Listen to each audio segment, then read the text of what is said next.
이야기 시작에 앞서 구독과 좋아요를 눌러주시면 채널이 성장하는데 큰 도움이 됩니다.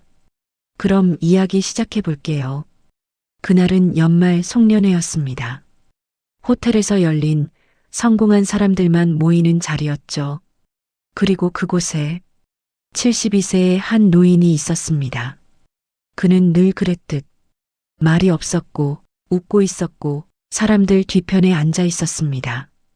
그때 한 남자가 와인잔을 들고 다가왔습니다. 야, 이거 비싼 거니까 마셔봐.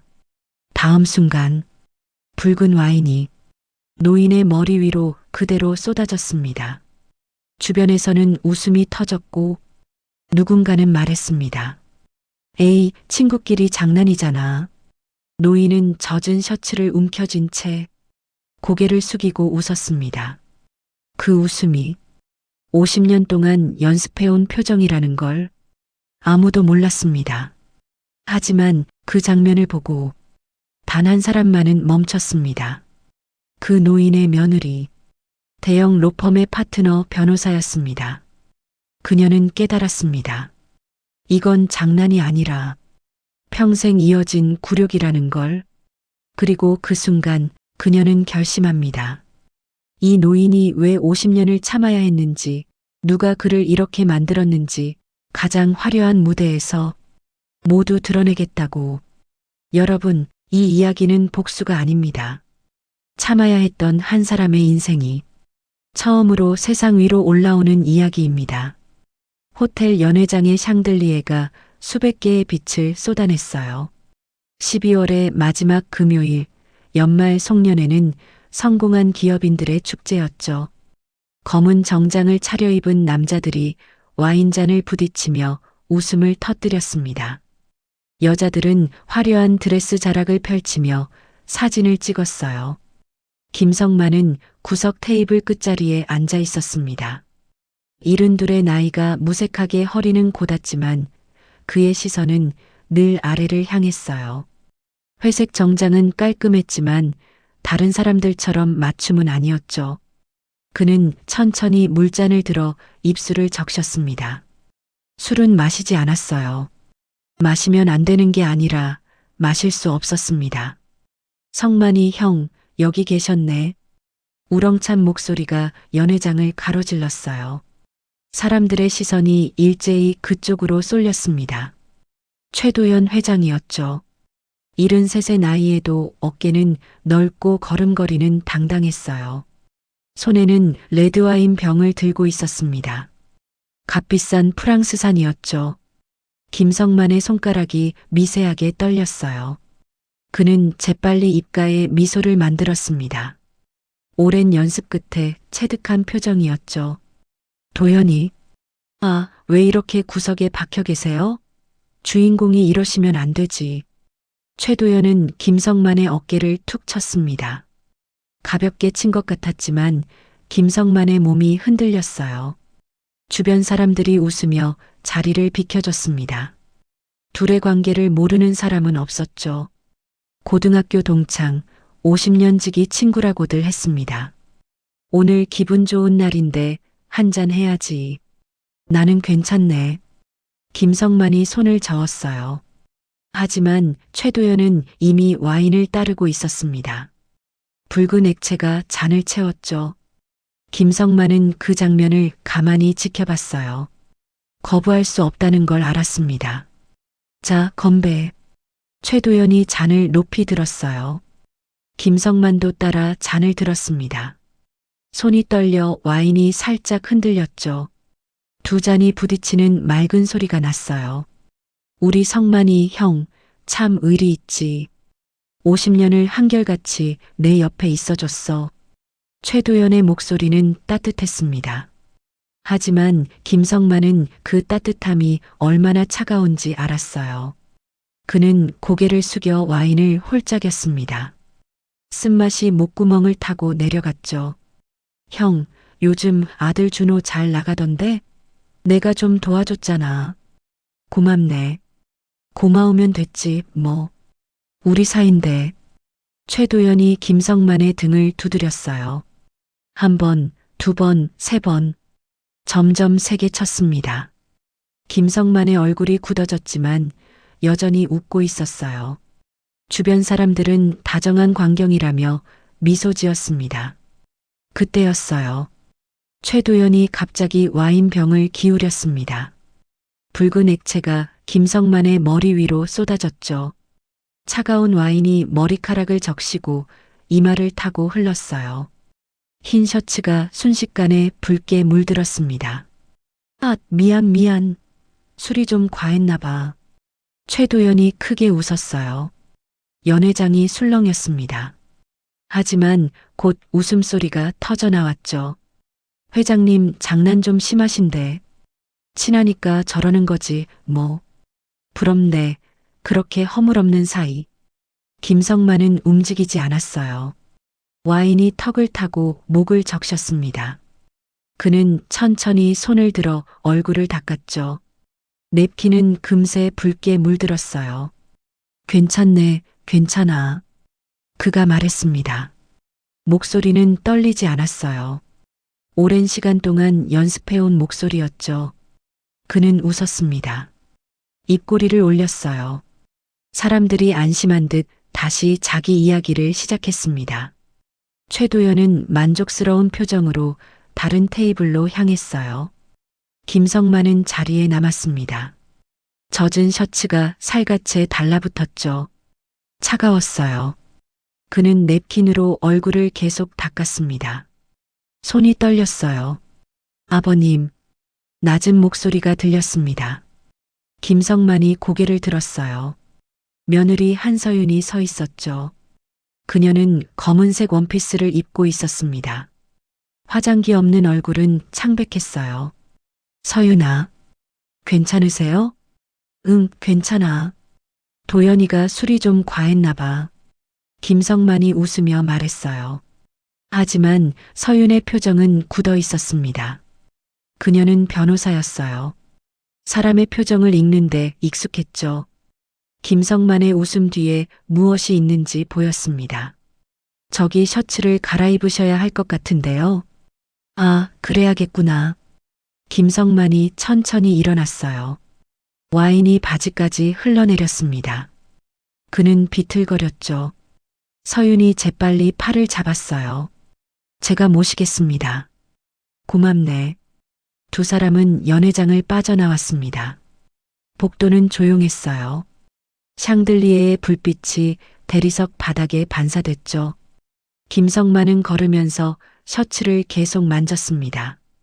와인 냄새가 코를 찔렀어요. 화장실 앞에서 멈췄습니다. 서윤이 입을 열었어요. 아버님, 그 사람이 항상 저러나요? 누구? 최도연 회장이요. 김성만의 손이 멈췄어요. 그는 며느리를 바라봤습니다. 서윤의 눈빛은 차가웠죠. 변호사의 눈이었어요. 아니야. 오늘은 술 때문이야. 오늘만이 아니죠. 서윤의 목소리는 단호했습니다. 김성만은 대답하지 않았어요. 그는 화장실로 들어갔습니다. 문이 천천히 닫혔죠. 서윤은 복도에 홀로 남았어요. 연회장에서 들려오는 웃음소리가 멀게 느껴졌습니다. 그녀는 주먹을 쥐었어요. 손톱이 손바닥을 파고들었죠. 화장실 안에서 김성만은 거울을 봤습니다. 붉게 물든 얼굴이 비쳤어요. 그는 수도꼭지를 틀었습니다. 차가운 물이 쏟아졌죠. 그는 두 손으로 물을 떠 얼굴을 씻었어요. 한 번, 두 번, 세 번. 물이 빨갛게 물들어 배수구로 빠져나갔습니다. 김성만은 젖은 얼굴을 들어 거울을 다시 봤어요. 이른둘의 얼굴에는 주름이 깊었습니다. 하지만 그 주름 사이로 어린 소년의 얼굴이 보였죠. 무릎 꿇고 있던 소년. 울지 말라고, 웃으라고 배웠던 소년. 그는 천천히 웃었습니다. 연습된 미소였어요. 50년 동안 지어온 표정이었죠. 복도에서 서윤은 휴대폰을 꺼냈어요. 메모 앱을 열었습니다. 그녀는 타이핑을 시작했죠. 2024년 12월 27일 호텔 신라 연회장. 최도현, 김성만에게 와인 투척. 손가락이 빠르게 움직였어요. 변호사의 습관이었습니다. 기록하고 분석하고 준비하는 것. 그녀는 알지 못했어요. 이 밤이 모든 것의 시작이 될 거라는 것을, 50년 동안 숨겨졌던 진실이 드러나기 시작할 거라는 것을, 그리고 가장 조용했던 남자가 마침내 허리를 펼 날이 올 거라는 것을. 연회장에서는 여전히 웃음소리가 터져 나왔습니다. 샹들리에는 찬란하게 빛났어요. 와인잔이 부딪히는 소리가 울렸죠. 하지만 복도의 침묵은 더 무거웠습니다. 김성만은 화장실 문을 열고 나왔어요. 젖은 셔츠는 그대로였습니다. 그는 며느리를 보며 말했죠. 집에 가자. 네, 아버님. 두 사람은 나란히 걸었습니다. 복도를 지나 엘리베이터로 향했어요. 그들의 뒷모습은 작았습니다. 하지만 그림자는 길게 늘어져 있었죠. 엘리베이터 문이 닫혔어요. 숫자가 하나씩 줄어들었습니다. 1층, 지하 1층, 주차장. 문이 열렸을 때 김성만은 셔츠를 움켜쥐었습니다. 와인 냄새가 여전했어요. 그는 눈을 감았죠. 서유는 그 모습을 지켜봤어요. 그녀의 눈빛이 변했습니다. 동정이 아니었어요. 분노도 아니었죠. 결심이었습니다. 차가 주차장을 빠져나갔어요. 호텔의 불빛이 점점 멀어졌습니다. 서울의 밤은 여전히 화려했죠. 하지만 차 안은 어두웠어요. 김성만은 창밖을 봤습니다. 흘러가는 불빛들, 지나가는 사람들, 모두 행복해 보였어요. 그는 작게 한숨을 쉬었습니다. 50년 동안 쉬어온 한숨이었죠. 서유는 운전대를 꽉 잡았어요. 그녀의 머릿속에서는 이미 계산이 시작되고 있었습니다. 증거, 증인, 절차. 이 이야기는 이제 시작이었어요. 와인이 쏟아진 밤, 웃어야 했던 노인의 밤, 그리고 침묵이 깨지기 시작한 밤이었습니다.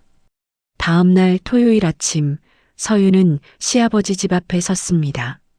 낡은 5층 빌라였어요. 페인트가 벗겨진 외벽이 세월을 말해줬죠. 그녀는 초인종을 눌렀습니다. 누구세요? 저예요, 아버님. 서윤이요. 문이 열렸어요. 김성만은 앞치마를 두르고 있었습니다. 손에는 비누 거품이 묻어 있었죠. 서윤아. 갑자기 웬일이니? 그냥 인사드리러 왔어요. 서윤은 안으로 들어섰습니다. 좁은 거실이 눈에 들어왔어요. 오래된 소파, 낡은 TV, 벽에 걸린 가족 사진. 평범한 노인의 집이었죠. 베란다 쪽에서 물소리가 들렸습니다. 서윤이 다가갔어요. 김성만이 셔츠를 빨고 있었습니다. 어젯밤 그 흰 셔츠였죠. 붉은 얼룩이 여전했어요. 아버님, 그거. 이거. 세탁소 맡기려다가 그냥 내가 빨아볼까 해서. 김성만이 웃으며 말했어요. 하지만 손은 계속 셔츠를 문질렀습니다. 붉은 물이 빠지지 않았죠. 그는 더 세게 문질렀어요. 서유는 지켜봤습니다. 72 노인의 손등에 핏줄이 붉어져 있었어요. 손가락 마디마디가 뻣뻣했죠. 하지만 멈추지 않았습니다. 아버님, 응? 왜 그러세요? 김성만의 손이 멈췄어요. 그는 며느리를 봤습니다. 서윤의 눈빛이 달랐어요. 어제와는 다른 눈빛이었죠. 뭐가? 왜 참으세요? 침묵이 흘렀습니다. 물소리만 들렸어요. 김성만은 천천히 셔츠를 내려놓았습니다. 비누 거품이 손에서 흘러내렸죠. 서윤아, 커피 한잔 할까? 그는 주제를 돌렸어요. 서윤은 고개를 끄덕였습니다. 두 사람은 거실로 갔어요. 김성만이 인스턴트 커피를 탔습니다. 뜨거운 물을 부었죠. 달콤한 향이 퍼졌어요. 그는 서윤 앞에 컵을 놓았습니다. 고맙습니다. 천만에. 김성만이 맞은편에 앉았어요. 그는 커피를 홀짝였습니다. 서유는 마시지 않았죠. 그녀는 시아버지를 봤어요. 아버님, 최도연 회장이랑 고등학교 동창이시죠? 응, 그래. 친하세요? 김성만이 잠시 멈췄습니다. 컵을 내려놓았어요. 친하다고 할 수 있지. 어제 그게 친구 사이에 할 행동인가요? 서윤의 목소리는 조용했습니다. 하지만 단호했어요. 김성만은 대답하지 않았죠. 그는 창밖을 봤습니다. 서윤아, 다 지난 일이야. 지난 일이 아니잖아요. 어제 일어났는걸요. 도연이가 술을 좀 과했어. 원래 술버릇이. 아버님. 서윤이 끊었어요. 그녀는 가방에서 태블릿을 꺼냈습니다. 화면을 켰죠. 검색 기록이 나타났어요. 어젯밤에 찾아봤어요. 아버님과 최도연 회장에 대해서. 김성만의 얼굴이 굳었습니다. 두 분 다 1952년생이시죠. 같은 고등학교 3학년 5반. 담임은 박인규 선생님. 서윤아. 그런데 이상한 게 있어요. 졸업 앨범에 아버님 사진이 없더라고요. 서윤이 화면을 넘겼어요. 오래된 졸업 앨범 사진이 나타났습니다. 흑백 사진 속에 젊은 얼굴들이 가득했죠. 서윤이 손가락으로 한 곳을 가리켰어요. 여기 최도연. 앞줄 정중앙이에요. 반장이었나 봐요. 김성만은 화면을 보지 않았습니다. 그는 눈을 감았어요. 그런데 아버님은 어디 계세요? 서윤아, 그만하자. 왜요? 왜 그만해야 하는데요? 서윤의 목소리가 높아졌습니다. 그녀는 변호사였어요. 진실을 파헤치는 게 일이었죠. 하지만 지금은 며느리였습니다. 가족의 아픔 앞에 선 며느리였어요. 김성만이 천천히 눈을 떴습니다. 그의 눈에 무언가가 어려 있었어요. 피로였을까요? 슬픔이었을까요? 내가 사진 찍는 날 결석했어. 왜요? 아팠으니까. 거짓말이었어요. 서윤은 알았습니다. 변호사의 직감이 말해줬죠. 그녀는 더 물었어요. 무슨 병이었는데요? 그냥 감기. 감기로요? 응. 김성만이 고개를 끄덕였습니다. 하지만 시선은 여전히 아래를 향했어요. 서윤은 태블릿을 내려놓았습니다. 그녀는 몸을 앞으로 기울였죠. 아버님, 저 변호사예요. 거짓말하는 거 보면 알아요. 서윤아, 아버님이 어떤 일을 겪으셨는지, 지금도 겪고 계신지 알고 싶어요. 김성만의 손이 떨렸어요. 그는 주먹을 쥐었습니다. 손등의 핏줄이 더 붉어졌죠. 왜 알고 싶은데? 도와드리고 싶어서요. 도와줄 건 없어. 있어요. 법으로 할 수 있는 게 많아요. 법? 김성만이 쓴웃음을 지었어요. 그는 고개를 저었습니다. 법은 우리 같은 사람 안 도와줘. 다 지난 일이고 증거도 없고. 증거는 찾으면 돼요. 서윤아. 김성만의 목소리가 낮아졌습니다. 그는 며느리를 똑바로 봤어요. 처음으로 눈을 맞췄습니다. 준호 생각해. 준호가 지금 무슨 자리에 있는지 알잖아. 알아요. 대기업 임원이시죠. 누가 그 자리 만들어줬는지 아니? 서윤이 입을 다물었어요. 김성만이 천천히 말을 이었습니다. 도연이가 추천했어. 말 한마디로 준호를 그 자리에 앉혔지. 그게 아버님이 굴욕을 참아야 하는 이유가 되나요? 당연하지. 김성만의 대답은 단호했어요. 그는 커피잔을 들었습니다. 식은 커피를 마셨죠. 나는 괜찮아. 와인 좀 뒤집어 쓰는 게 뭐 대수냐. 준호만 잘 되면 돼. 아버님, 아버지 노릇이 그런 거야. 자식이 잘 되는 게 제일이지. 서윤의 가슴이 먹먹해졌어요. 그녀는 알았습니다. 이 노인이 얼마나 오래 참아왔는지를. 그럼 고등학교 때는요? 준호도 없었는데 왜 참으셨어요? 김성만이 움찔했어요. 서윤이 계속 말했습니다. 졸업 앨범에 없다는 건 사진 찍는 날만 빠진 게 아니란 뜻이잖아요. 보정 사진이라도 넣을 수 있었는데. 아버님, 그날 무슨 일이 있었어요? 침묵이 흘렀습니다. 시계 초침 소리만 들렸어요. 똑똑똑. 김성만이 입을 열었습니다. 무릎 꿇고 있었어. 네. 사진 찍는 날 나는 체육관 뒤에서 무릎 꿇고 있었어. 서윤의 숨이 멎었어요. 김성만은 계속 말했습니다. 마치 오래된 상처를 꺼내듯이. 도연이가 시켰어. 아침부터 저녁까지. 점심시간에도 수업 시간에도 졸업 앨범 사진 찍는 동안에도.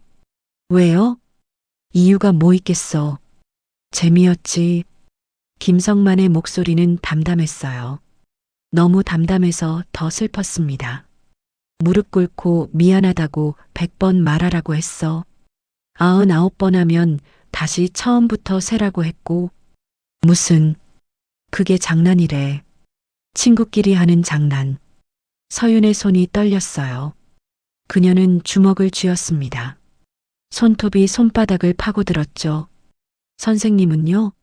왜 가만히 계셨어요? 박인규 선생님? 아셨지. 다 아셨어. 그런데 왜? 도연이 아버지가 큰 기업 사장이었거든. 학교에 기부도 많이 하고. 김성만이 쓴웃음을 지었어요. 선생님도 먹고 살아야지. 정년까지 얼마 안 남았는데 괜히 건드렸다가 손해볼 것 없잖아. 서윤은 아무 말도 할 수 없었습니다. 김성만은 창밖을 봤어요. 겨울 햇살이 창문으로 들어왔습니다. 따뜻해 보였지만 김성만은 춥다는 듯 몸을 움츠렸죠. 그 뒤로도 계속이었어요? 응. 대학 가고 군대 갔다 오고. 그래도 계속 만났어. 왜요? 왜 만나셨어요? 안 만날 수가 없었어. 김성만이 며느리를 봤습니다. 그의 눈에는 체념이 가득했어요. 도연이가 자기네 회사에 취직시켜준다고 했어. 나는 가난했고 가족 먹여 살려야 했고. 그래서 들어가셨어요? 아니, 나는 거절했어. 다른 회사 들어갔지. 중소기업이었어. 그럼 몇 년 뒤에 준호가 태어났어. 귀여운 아들이었지. 김성만의 목소리가 부드러워졌어요. 아들 이야기를 할 때만큼은 그랬습니다. 준호 돌잔치 때 도연이가 왔어. 축의금 봉투에 돈이 얼마나 들었는지 아니? 서윤은 고개를 저었어요. 1,000만 원. 1990년에 1,000만 원이야. 그때부터였어. 도연이가 준호 학비 대주고 유학 보내주고 취직까지 시켜줬지. 대가로 아버님이. 응. 내가 그 사람 곁에 있어줬어. 필요할 때마다. 김성만이 천천히 일어났습니다. 그는 창가로 갔어요. 밖을 내다봤죠. 나는 괜찮아. 진짜야. 준호만 행복하면 그걸로 됐어. 아버님, 그건. 그만하자, 서윤아. 너한테 짐 주고 싶지 않아. 서윤이 일어났어요. 그녀는 시아버지 옆으로 갔습니다. 나란히 창밖을 봤죠.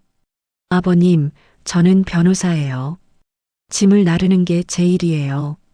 하지만 준호 오빠도 알아야 해요. 아버님이 어떻게 살아오셨는지. 안 돼. 김성만이 고개를 저었어요. 단호했습니다. 준호는 모르는 게 나아. 알면 괴로워할 거야. 서윤은 더 이상 말하지 않았어요. 그녀는 알았습니다. 이 노인의 마음을 돌리기 어렵다는 것을. 오늘은 이만 가볼게요. 그래, 고맙다. 서윤이 현관으로 향했습니다. 신발을 신으려는데 김성만이 불렀어요. 서윤아. 네. 어제 일은 준호한테 말하지 마. 부탁이야. 서윤은 대답하지 않았어요. 그녀는 고개를 숙여 신발을 신었습니다. 문을 열고 나갔죠. 계단을 내려가면서 서윤은 생각했어요. 이 상황을 어떻게 해야 할지. 그녀는 차에 올랐습니다. 시동을 걸었죠. 하지만 출발하지 않았어요. 그녀는 빌라를 올려다봤습니다. 5층 창문에서 김성만이 내려다보고 있었어요.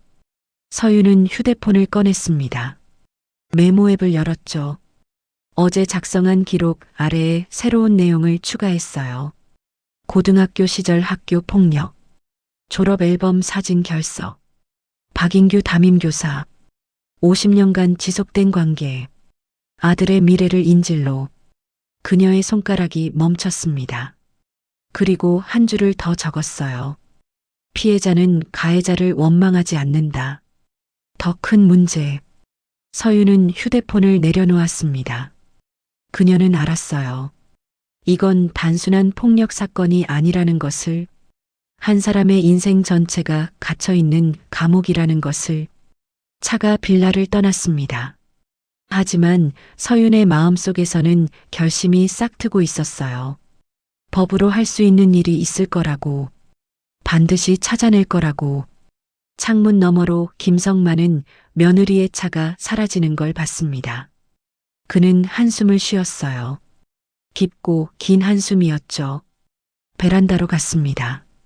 셔츠가 그대로 있었어요. 붉은 얼룩은 여전했습니다. 그는 다시 셔츠를 집어들었어요. 비누를 문질렀습니다. 물을 끼얹었죠. 하지만 얼룩은 지워지지 않았습니다. 마치 50년 동안 지워지지 않은 상처처럼. 한 달이 지났습니다. 1월의 찬바람이 서울을 휘감았어요. 서윤은 사무실 책상 앞에 앉아 있었습니다. 모니터에는 문서가 가득했죠. 폭행죄, 명예훼손죄, 강요죄, 법조문들이 줄지어 있었어요. 그녀는 손가락으로 관자놀이를 눌렀습니다. 두통이 왔어요.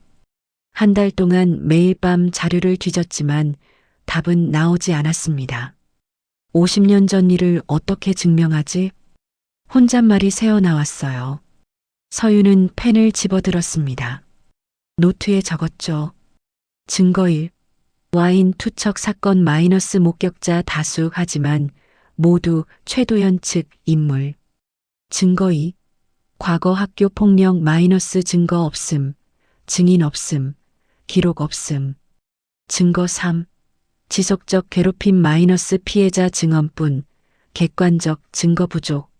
서윤은 펜을 내려놓았어요. 변호사로 15년을 일했지만 이런 경우는 처음이었습니다. 피해자가 증언을 거부하는 경우. 휴대폰이 울렸어요. 남편 준호였습니다. 여보, 나 오늘 늦을 것 같아. 또? 무슨 일인데? 회장님이 저녁 자리 마련하셨대. 임원들 다 모이래. 서윤의 손이 굳었어요. 회장님, 최도연이었습니다. 준호 씨, 안 가면 안 돼? 무슨 소리야? 회장님이 부르시는데. 요즘 신규 사업 건으로 나 엄청 밀어주시잖아. 준호의 목소리는 들떠 있었어요. 서윤은 입술을 깨물었습니다. 그래, 조심해서 다녀와. 전화를 끊었어요. 서윤은 휴대폰을 책상에 내려놓았습니다. 화면이 꺼졌죠. 그녀는 알았어요. 최도연이 준호를 얼마나 아끼는지, 아니, 아끼는 척하는지. 아버님을 묶어두기 위한 줄이야. 서윤은 창밖을 봤습니다. 서울 시내가 내려다 보였어요. 빌딩 숲 사이로 자동차들이 움직였죠. 모두 각자의 삶을 살고 있었습니다. 그녀는 가방을 챙겼어요. 오늘은 일찍 퇴근하기로 했습니다. 가야 할 곳이 있었죠. 성북구의 작은 주택가였습니다. 낡은 2층 한옥이 보였어요. 대문에는 이름표가 걸려 있었습니다. 박인규. 서윤은 초인종을 눌렀어요. 한참을 기다렸습니다. 발소리가 들렸죠. 문이 열렸어요. 누구십니까? 구부정한 노인이 서 있었습니다. 74살, 아니 94살이었어요. 박인규 전 교사였습니다. 안녕하세요. 저는 변호사 한서윤이라고 합니다. 변호사? 박인규의 얼굴에 경계심이 떠올랐어요. 서윤은 명함을 내밀었습니다. 잠깐 여쭤볼 게 있어서 찾아뵀습니다. 1970년 당시 선생님 반 학생들에 대해서요. 옛날 일을 왜? 최도연 회장님과 김성만 씨 기억하시죠? 박인규의 손이 떨렸어요. 그는 주변을 둘러봤습니다. 아무도 없었죠. 들어오세요. 좁은 거실이었습니다. 오래된 책들이 가득했어요. 서윤은 앉았습니다. 박인규가 보리차를 내왔죠. 무슨 일로 그 애들 이야기를 묻는 겁니까? 그 당시 반에서 무슨 일이 있었는지 알고 싶습니다. 박인규는 대답하지 않았어요. 그는 차를 마셨습니다. 손이 계속 떨렸죠. 선생님, 서윤이 조심스럽게 말했습니다. 김성만 씨가 제 시아버님이십니다. 박인규의 눈이 커졌어요. 그는 찻잔을 내려놓았습니다. 그래서 알고 싶은 겁니까? 네. 침묵이 흘렀습니다. 벽시계 소리만 들렸어요. 똑똑똑. 나는. 박인규가 입을 열었습니다. 목소리가 떨렸어요. 나쁜 교사였습니다. 선생님, 성만이를 지켜주지 못했어요. 아니, 지키려고 하지 않았죠.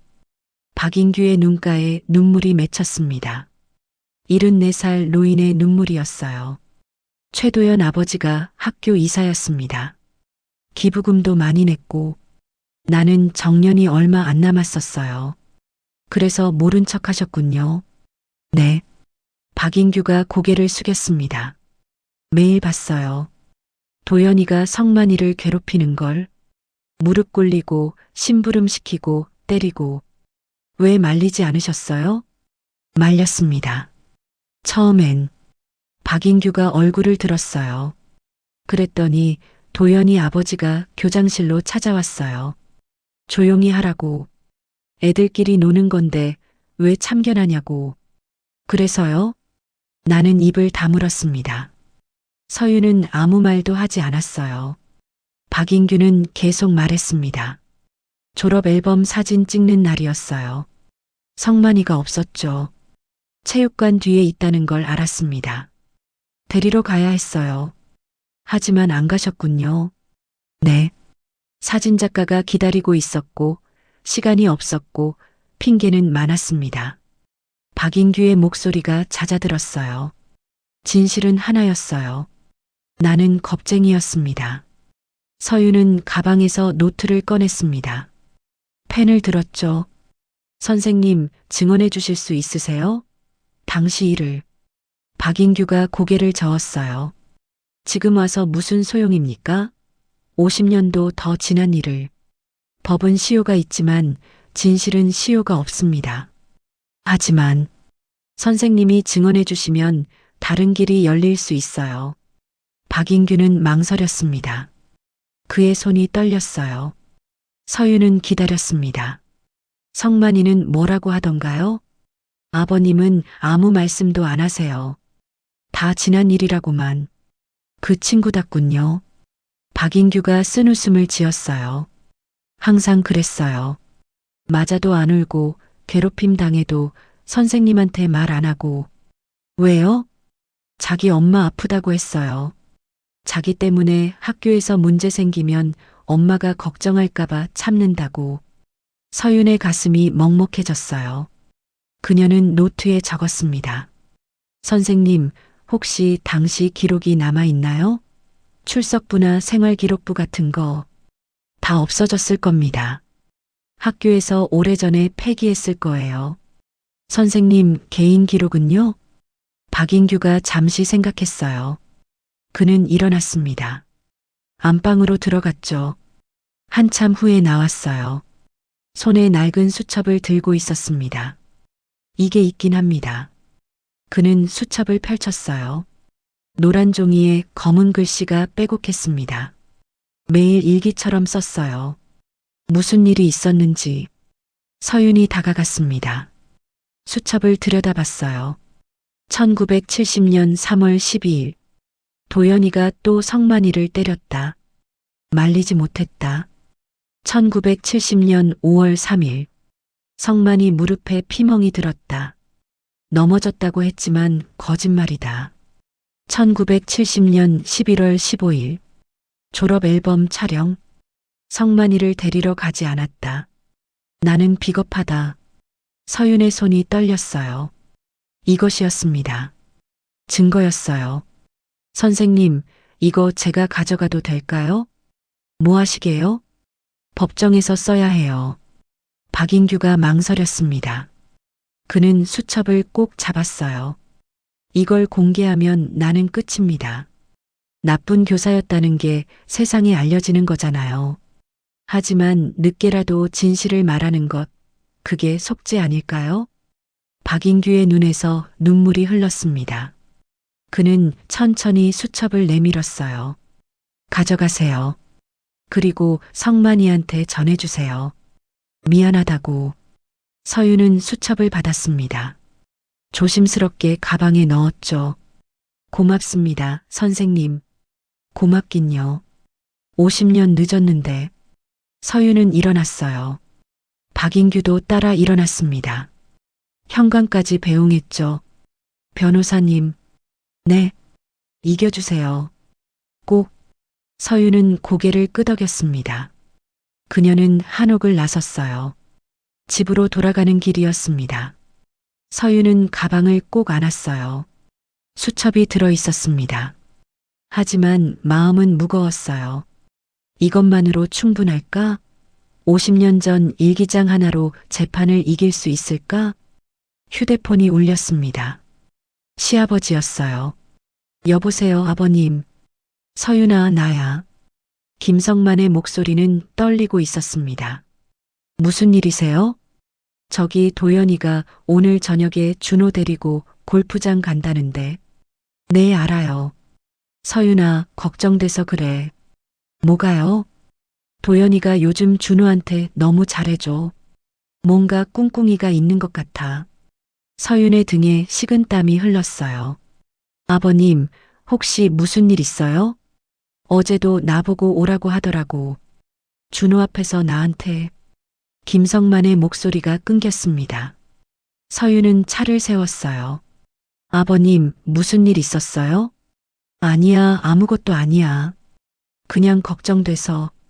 전화가 끊어졌습니다. 서윤은 핸들을 꽉 잡았어요. 손이 하얗게 질렸죠. 그녀는 알았습니다. 시간이 없다는 것을, 더 늦기 전에 움직여야 한다는 것을. 서윤은 다시 시동을 걸었어요. 목적지를 바꿨습니다. 집이 아니었어요. 로펌 사무실로 향했죠. 밤새 준비해야 했습니다. 고소장을, 증거 목록을, 증인 신청서를. 50년을 기다린 정이었습니다. 더는 기다릴 수 없었어요. 그날 밤 서윤의 사무실에는 불이 꺼지지 않았습니다. 모니터 불빛만 환하게 빛났어요. 그녀의 손가락이 키보드 위를 쉴 새 없이 움직였습니다. 문서가 만들어졌죠. 고소장, 피고소인 최도연, 혐의 폭행, 협박, 강요. 새벽 3시가 되었어요. 서윤은 마지막 문장을 입력했습니다. 피해자는 50년간 침묵했습니다. 하지만 침묵은 용서가 아닙니다. 그녀는 저장 버튼을 눌렀어요. 파일이 저장되었습니다. 서윤은 의자에 기댔어요. 창밖을 봤습니다. 서울의 밤은 여전히 밝았어요. 불빛들이 반짝였죠. 휴대폰에 메시지가 왔습니다. 준호였어요. 여보, 나 지금 들어간다. 회장님이 엄청 잘 대해주셨어. 내년에 승진 확정이래. 서윤은 답장하지 않았어요. 그녀는 휴대폰을 내려놓았습니다. 가방에서 박인규의 수첩을 꺼냈어요. 노란 표지가 손에 묻었습니다. 서윤은 수첩을 펼쳤습니다. 마지막 페이지였어요. 거기에는 사진이 한 장 끼워져 있었습니다. 흑백 사진이었어요. 체육관 뒤편이었죠. 한 소년이 무릎 꿇고 있었습니다. 고개를 숙인 채 서윤의 손이 떨렸어요. 그 소년이 누군지 알았습니다. 김성만이었습니다. 18살이. 그녀는 사진을 조심스럽게 꺼냈어요.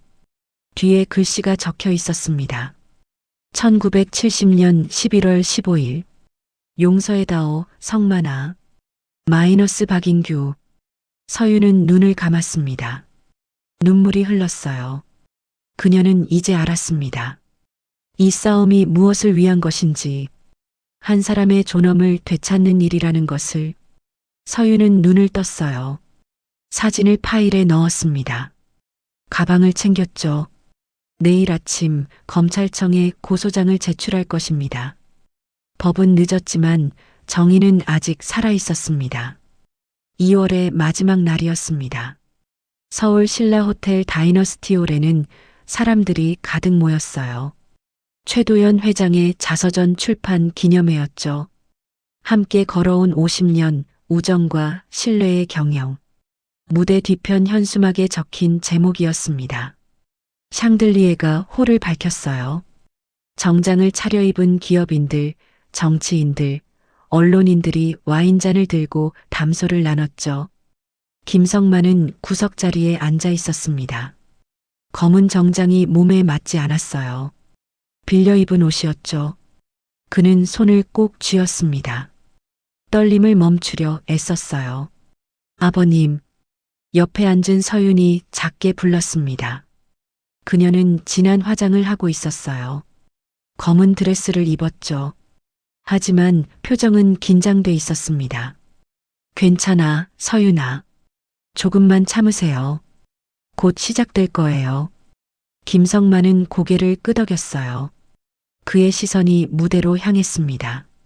최도연이 서 있었어요. 환하게 웃으며 사람들과 악수하고 있었죠. 저 사람 참 당당하네. 김성만이 중얼거렸어요. 서윤은 대답하지 않았습니다. 그녀는 가방 속 서류를 만졌어요. 고소장 사본이었죠. 이틀 전 검찰청에 제출한. 무대 조명이 어두워졌습니다. 사람들이 자리에 앉았어요. 사회자가 단상에 올랐습니다. 여러분, 오늘 이 자리는 한 기업인의 삶을 기념하는 자리입니다. 최도연 회장님의 자서전 함께 걸어온 50년의 출판을 축하하기 위해. 김성만은 사회자의 말을 듣지 않았어요. 그는 자신의 손을 봤습니다. 주름진 손이었죠. 72해를 살아온 손. 스크린에 영상이 나타났습니다.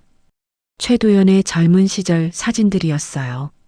고등학교 시절, 군대 시절, 사업 초기. 회장님은 어려운 환경에서도 꿈을 포기하지 않으셨습니다. 사회자의 목소리가 울렸어요. 하지만 김성만의 귓가에는 다른 소리가 들렸습니다. 무릎 꿇어, 김성만아. 내가 시키는 대로 해. 넌 평생 내 밑이야. 그는 눈을 감았어요. 기억이 밀려왔습니다. 자, 이제 회장님을 모시겠습니다. 박수 소리가 터졌어요. 최도연이 단상으로 올랐습니다. 그는 두 팔을 벌렸어요. 환호가 쏟아졌죠. 여러분, 감사합니다. 최도연의 목소리는 우렁찼어요. 그는 청중을 둘러봤습니다. 김성만을 발견했죠. 눈이 마주쳤어요. 최도연이 손짓했습니다. 카메라가 김성만을 비췄어요. 스크린에 그의 얼굴이 크게 나타났습니다. 저기 제 오랜 친구 김성만 형이 계시네요. 50년 우정의 산증인이죠. 사람들이 김성만을 봤어요. 그는 어색하게 손을 들었습니다. 억지 미소를 지었죠. 최도연이 말을 이었어요. 이 책에도 나오지만 성만이 형은 제가 힘들 때마다 옆에 있어줬어요. 진정한 친구란 이런 겁니다. 박수가 터졌어요. 김성만의 손이 떨렸습니다. 서윤이 그의 손을 꼭 잡았어요. 조금만요. 서윤이 속삭였습니다. 김성만은 고개를 끄덕였어요. 최도연이 자서전을 들어보였습니다. 두꺼운 책이었어요. 표지에는 그의 젊은 사진이 실려 있었죠. 이 책은 제 인생의 기록입니다. 하지만 혼자만의 이야기는 아니에요. 함께한 사람들, 믿고 따라준 사람들의 이야기죠. 그가 책장을 넘겼어요. 특히 3장에는 제 학창 시절 이야기가 나옵니다. 그때 함께했던 친구들. 그 순간이었습니다. 스크린이 깜빡였어요. 최도연의 얼굴이 사라졌습니다. 화면이 검게 변했죠. 기술팀 뭐 하는 거야? 사회자가 당황했어요. 하지만 곧 새로운 영상이 나타났습니다. 호텔 연회장이었어요. 샹들리에 와인잔, 웃고 있는 사람들. 그리고 한 남자가 다른 남자의 머리에 와인을 붓는 장면. 청중이 술렁였습니다. 영상 속 남자들의 얼굴이 클로즈업 됐어요. 최도연과 김성만이었습니다. 이게 뭐야? 누군가 소리쳤어요. 최도연의 얼굴이 굳었습니다.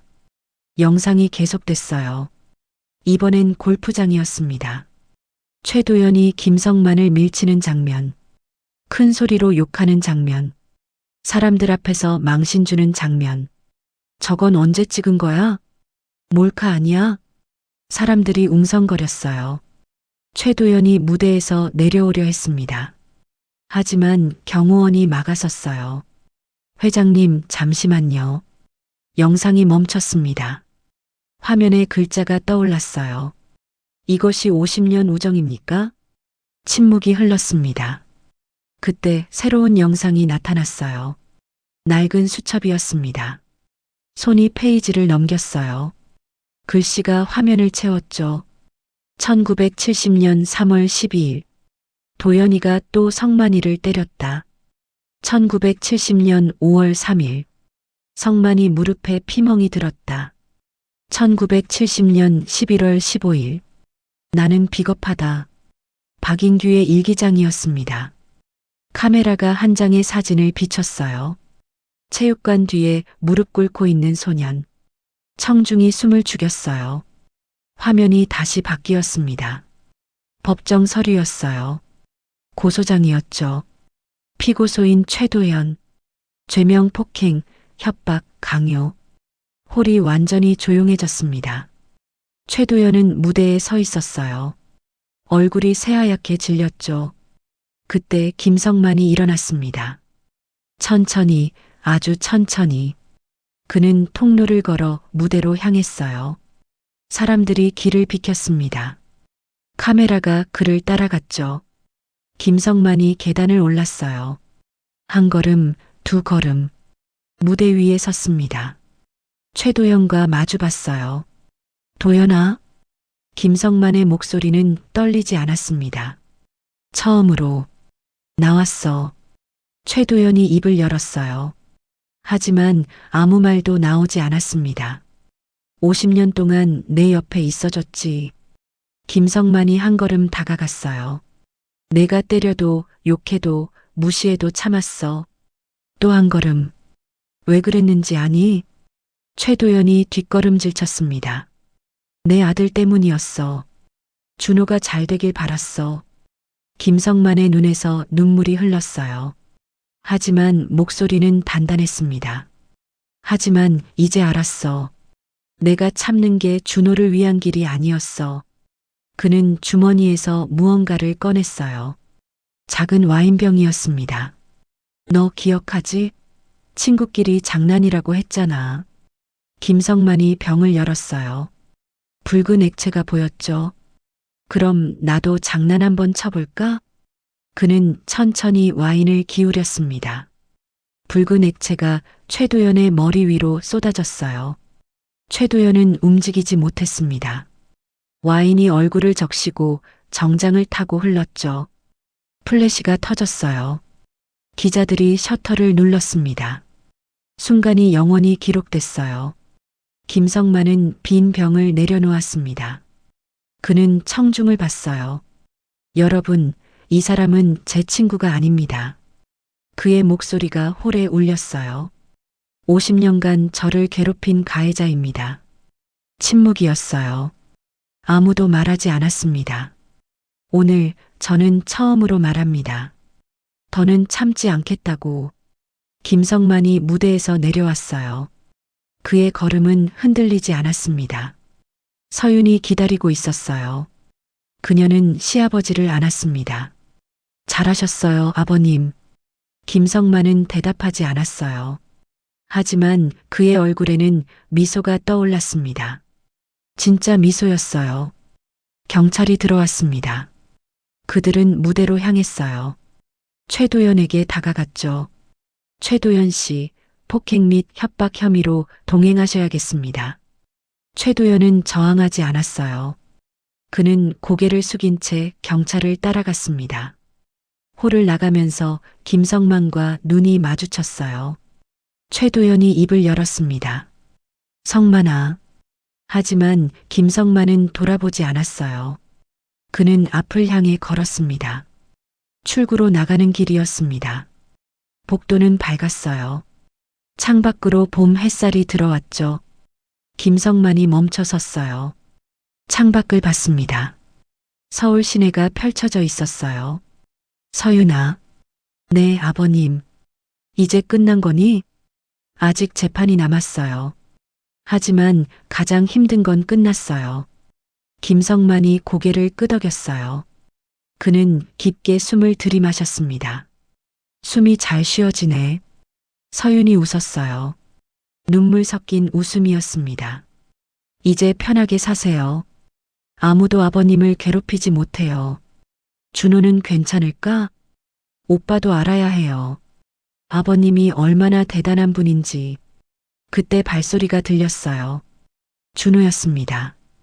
그는 달려왔어요. 숨이 가빴죠. 아버지. 김성만이 돌아봤어요. 아들이 눈물을 흘리고 있었습니다. 아버지, 저는 몰랐어요. 정말 몰랐어요. 준호가 무릎을 꿇었어요. 김성만 앞에. 제가 잘못했어요. 아버지가 그렇게 힘드셨는데. 준호야, 일어나. 승진이 뭐가 중요해요? 돈이 뭐가 중요해요?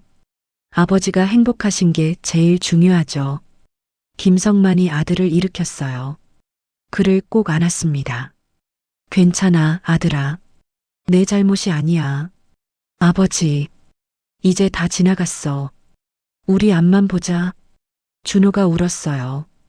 김성만도 눈물을 흘렸습니다. 서윤도 함께 울었어요. 세 사람은 햇빛 속에 서 있었습니다. 그림자는 길었지만 더 이상 무겁지 않았어요. 복도 끝에서 한 노인이 지켜보고 있었습니다. 박인규 선생님이었어요. 그는 고개를 숙여 절했습니다.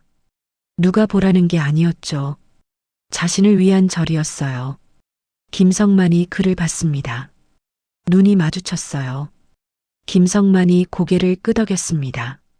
용서가 아니었어요. 이해였습니다. 박인규가 돌아섰어요. 그의 등이 조금 펴진 것 같았습니다. 저녁이었습니다. 김성만은 집 베란다에 서 있었어요. 셔츠를 바라봤습니다. 와인 얼룩이 있던 그 셔츠. 이제는 깨끗했어요. 서윤이 새 거로 사줬죠. 김성만은 셔츠를 만졌습니다. 부드러웠어요. 그는 웃었습니다. 휴대폰이 울렸어요. 모르는 번호였습니다. 여보세요? 성만 씨, 나 박인규입니다. 선생님, 미안합니다. 50년 늦었지만 정말 미안합니다. 김성만은 잠시 침묵했어요. 그리고 말했습니다. 선생님, 이제 편히 주무세요. 저도 이제 편히 잘 거예요. 전화를 끊었어요. 김성만은 창밖을 봤습니다. 봄이 오고 있었어요. 거리에 목련이 피기 시작했죠. 72해 만에 처음 맞는 봄 같았습니다. 봄이 왔습니다.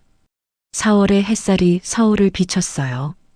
김성만은 병원 침대에 누워 있었습니다. 하얀 천장이 보였어요. 창문 너머로 벚꽃이 흔들렸죠. 출판 기념회가 끝난 다음 날이었어요. 그는 쓰러졌습니다. 50년간 쌓인 긴장이 한순간에 풀리면서 몸이 버티지 못했죠. 아버님, 주무세요? 서윤의 목소리가 들렸습니다. 김성만이 천천히 눈을 떴어요. 며느리가 문 앞에 서 있었죠. 손에는 꽃다발을 들고 있었습니다. 서윤아 왔니? 어떠세요? 좀 나아지셨어요? 응, 많이 좋아졌어. 서윤이 꽃을 화병에 꽂았어요. 노란 개나리였습니다. 방 안에 봄 냄새가 퍼졌죠. 의사 선생님이 뭐래? 다 괜찮으시대요. 과로셨던 거래요. 며칠 푹 쉬시면 퇴원하실 수 있어요. 김성만이 안도의 한숨을 쉬었어요. 서윤이 침대 옆 의자에 앉았습니다. 아버님, 소식 들으셨어요? 무슨? 최도연 회장 구속됐어요. 김성만의 손이 멈췄습니다. 서윤이 계속 말했어요. 증거가 확실해서 영장이 바로 나왔대요. 지금 구치소에 있어요. 그래. 김성만의 목소리는 담담했어요. 기쁘지도 슬프지도 않은 듯 했습니다. 어떠세요? 기분이. 잘 모르겠어. 50년을 함께 살았는데 이렇게 끝나니까. 서윤은 시아버지의 손을 잡았어요. 아버님, 이건 끝이 아니에요. 시작이에요. 시작? 아버님의 새로운 삶이요. 김성만이 며느리를 받습니다. 서윤이 미소 지었어요. 이제 아버님은 누구 눈치도 안 보고 사실 수 있어요. 하고 싶은 거 하시고, 가고 싶은 데 가시고, 내가 뭘 할 수 있을까? 뭐든 하실 수 있어요. 아버님은 강한 분이에요. 김성만이 창밖을 봤어요. 바람에 흔들리는 벚꽃이 보였습니다. 나는 강하지 않아. 평생 참기만 했어. 그게 강한 거예요. 서윤의 목소리는 단호했습니다. 견디는 것도 용기예요. 살아남는 것도 힘이에요. 아버님은 50년을 버티셨잖아요. 김성만의 눈에 눈물이 맺혔어요. 고맙다, 서윤아. 내가 아니었으면 제가 한 건 아무것도 없어요. 아버님이 용기 내신 거예요. 문이 열렸습니다. 준호가 들어왔어요. 손에는 죽 용기를 들고 있었죠. 아버지, 호박죽 사왔어요. 오, 고맙다. 준호가 상을 펴고 죽을 떴습니다. 김성만이 숟가락을 들었어요. 따뜻한 죽이 목을 타고 내려갔습니다. 맛있네. 천천히 드세요. 준호가 옆에 앉았어요. 그는 아버지를 지켜봤습니다. 며칠 사이에 아버지가 달라진 것 같았어요. 얼굴에 핏기가 돌았고 눈빛이 밝아졌죠. 아버지, 응? 저 사표 냈어요. 숟가락을 든 김성만의 손이 멈췄어요. 서윤도 놀란 표정이었습니다. 뭐? 회사 그만뒀어요. 준호야, 왜? 아버지가 평생 희생하셔서 만든 자리잖아요. 그런 자리에 더 있을 수가 없었어요. 준호의 목소리가 떨렸어요. 제가 편하자고 아버지가 고생하신 거예요. 이제 그만하고 싶어요. 김성만이 죽그릇을 내려놓았습니다. 그는 아들의 손을 잡았어요. 바보 같은 놈. 그래도 돼? 네. 이미 다른 회사에서 연락 왔어요. 제 실력으로 들어가는 거예요. 그래, 잘했다. 김성만이 웃었어요. 진심에서 우러난 웃음이었습니다. 아버지, 응, 사랑합니다. 준호가 고개를 숙였어요. 김성만이 아들의 머리를 쓰다듬었습니다. 나도 사랑한다, 아들아. 세 사람은 조용히 앉아 있었어요. 창밖에서 바람이 불었습니다. 꽃잎이 날렸죠. 일주일 후 김성만은 퇴원했습니다. 집으로 돌아가는 길이었어요. 차 창밖으로 서울거리가 지나갔습니다. 새로 보였어요. 같은 풍경인데 다르게 느껴졌죠. 아버님, 어디 가고 싶은 데 있으세요? 서윤이 물었어요. 김성만이 잠시 생각했습니다. 고등학교 한번 가볼까? 학교요? 응. 50년 만에. 차는 방향을 틀었습니다. 성북구로 향했어요. 오래된 학교 정문이 보였습니다. 페인트가 새로 칠해져 있었어요. 하지만 구조는 그대로였죠. 김성만이 차에서 내렸습니다. 천천히 걸어 들어갔어요. 운동장이 펼쳐졌습니다. 여기서 많이 뛰어놀았어. 그가 중얼거렸어요. 서윤과 준호가 옆에 섰습니다. 김성만은 체육관 쪽으로 걸었어요. 건물이 낡았지만 여전히 서 있었습니다. 그는 체육관 뒤로 갔어요. 좁은 공간이었습니다. 벽과 벽 사이에 그늘이 져 있었죠. 여기야. 김성만이 멈춰 섰어요. 내가 무릎 꿇고 있던 곳. 준호가 숨을 죽였습니다. 서윤은 시아버지의 손을 잡았어요. 김성만은 그 자리를 한참 바라봤습니다. 그리고 천천히 무릎을 꿇었어요. 아버지. 준호가 놀라 말렸지만 김성만은 손을 들어 제지했습니다. 괜찮아. 그는 무릎을 꿇은 채 두 손을 땅에 짚었어요. 차갑고 거친 시멘트였습니다. 50년 전 그날처럼. 하지만 이번은 달랐어요. 김성만은 깊게 숨을 들이마셨습니다. 그리고 천천히 일어났어요. 허리를 폈습니다. 쭉. 이제 됐어. 그가 말했어요. 목소리는 떨리지 않았습니다. 50년 동안 여기 갇혀 있었어. 마음이. 하지만 이제 나왔어. 준호가 아버지를 안았어요. 서윤도 함께 안았습니다. 세 사람은 햇빛 아래 서 있었어요. 며칠 후 재판이 있었습니다. 법정은 엄숙했어요. 판사가 단상에 앉았고 검사와 변호사가 자리를 잡았죠. 최도연이 들어왔습니다. 수갑을 차고 있었어요. 파란색 죄수복을 입었죠. 그는 고개를 숙이고 있었습니다. 김성만은 방청석에 앉아 있었어요. 최도연과 눈이 마주쳤습니다. 최도연이 입술을 떨었죠. 하지만 아무 말도 하지 않았어요. 재판이 시작됐습니다. 검사가 증거를 제시했어요. 영상, 녹음, 박인규의 일기장, 사진. 증인이 나왔습니다. 박인규 선생님이었어요. 그는 증인석에 섰습니다. 당시 담임교사로서 학교 폭력을 목격하고도 방관했습니다. 박인규의 목소리는 떨렸어요. 김성만 학생을 보호하지 못했습니다. 죄송합니다. 그가 김성만을 봤어요. 김성만이 고개를 끄덕였습니다. 다음은 김성만의 차례였어요. 그는 증인석에 섰습니다. 피해자는 진술해 주십시오. 판사가 말했어요.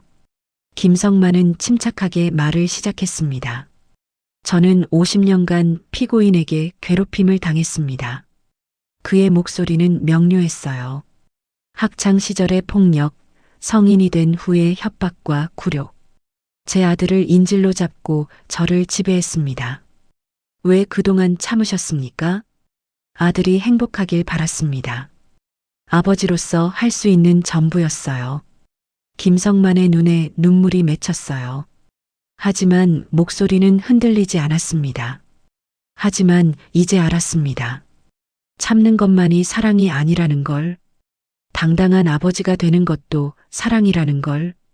방청석에서 준호가 울었어요. 서윤이 그의 손을 잡았습니다. 최도연이 고개를 들었어요. 그는 김성만을 봤습니다. 입을 열었죠. 성만아. 판사가 제지했어요. 피고인은 정해진 순서에 말씀하십시오. 최도연의 차례가 왔습니다. 그는 천천히 일어났어요.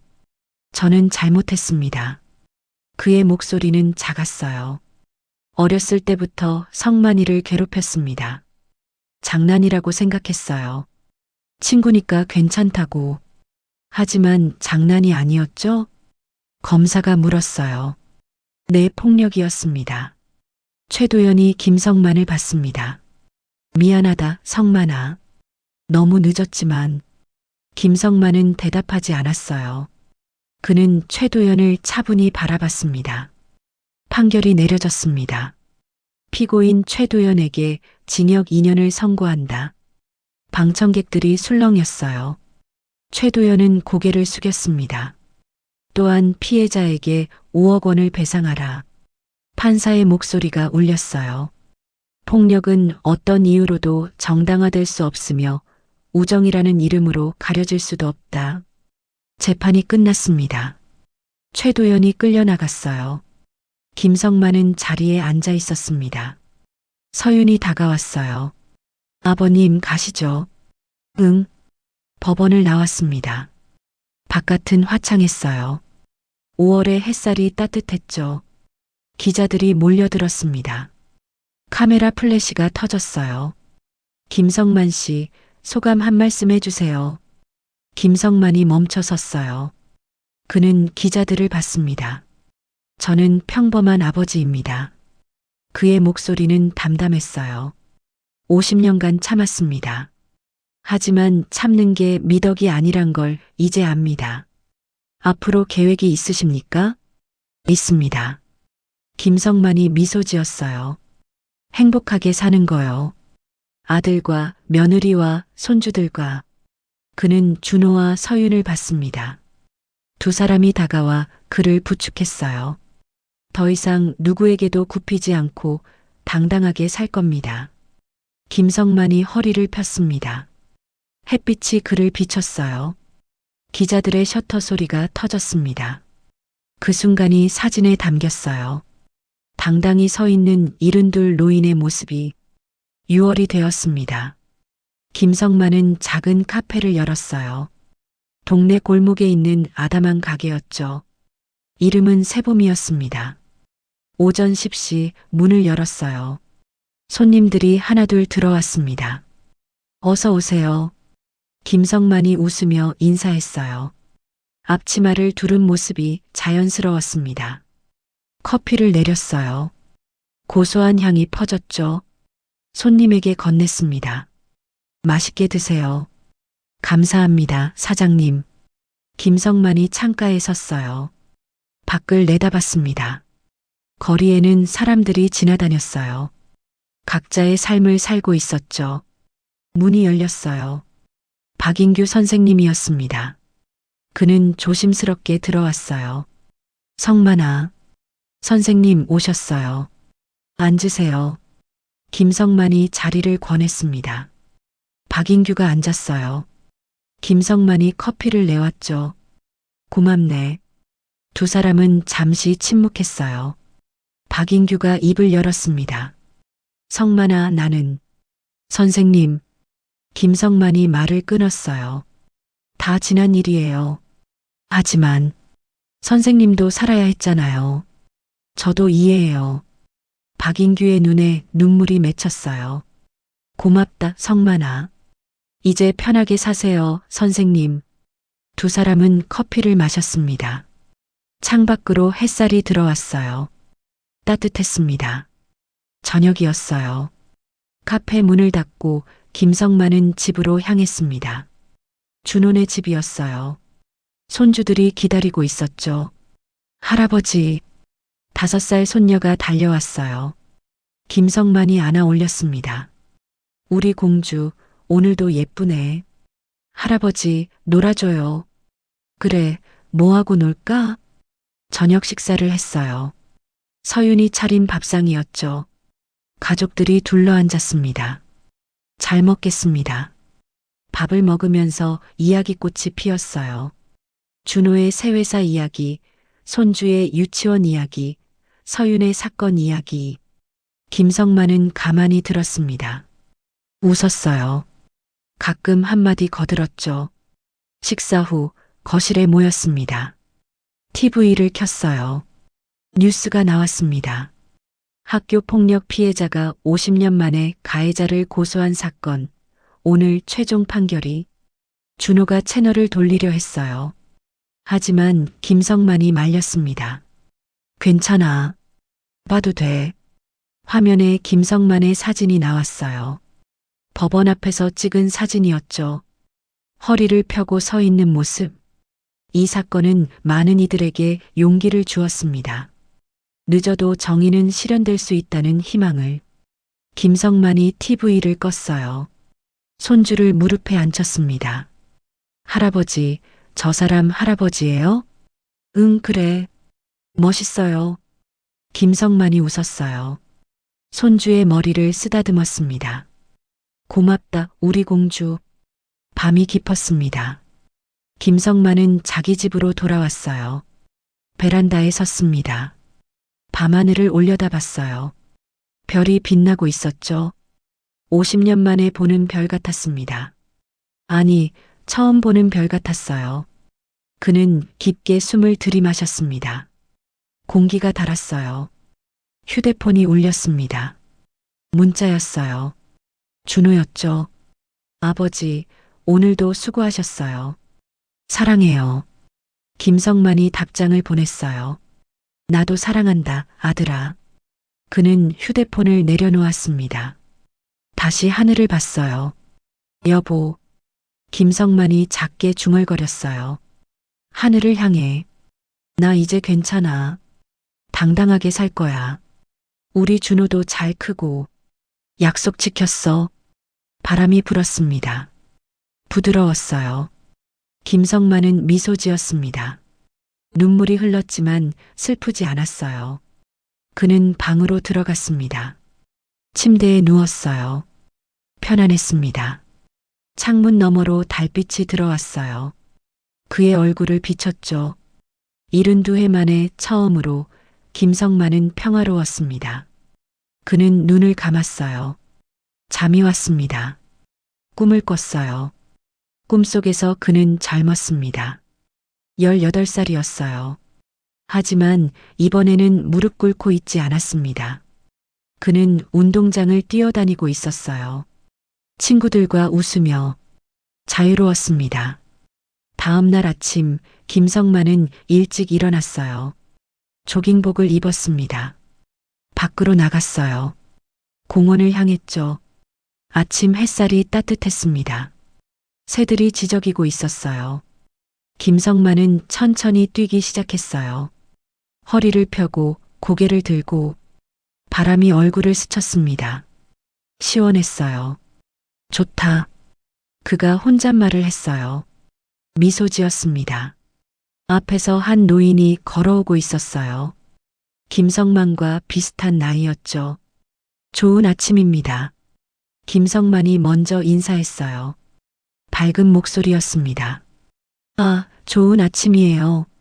노인도 웃으며 답했어요. 김성만은 계속 뛰었습니다.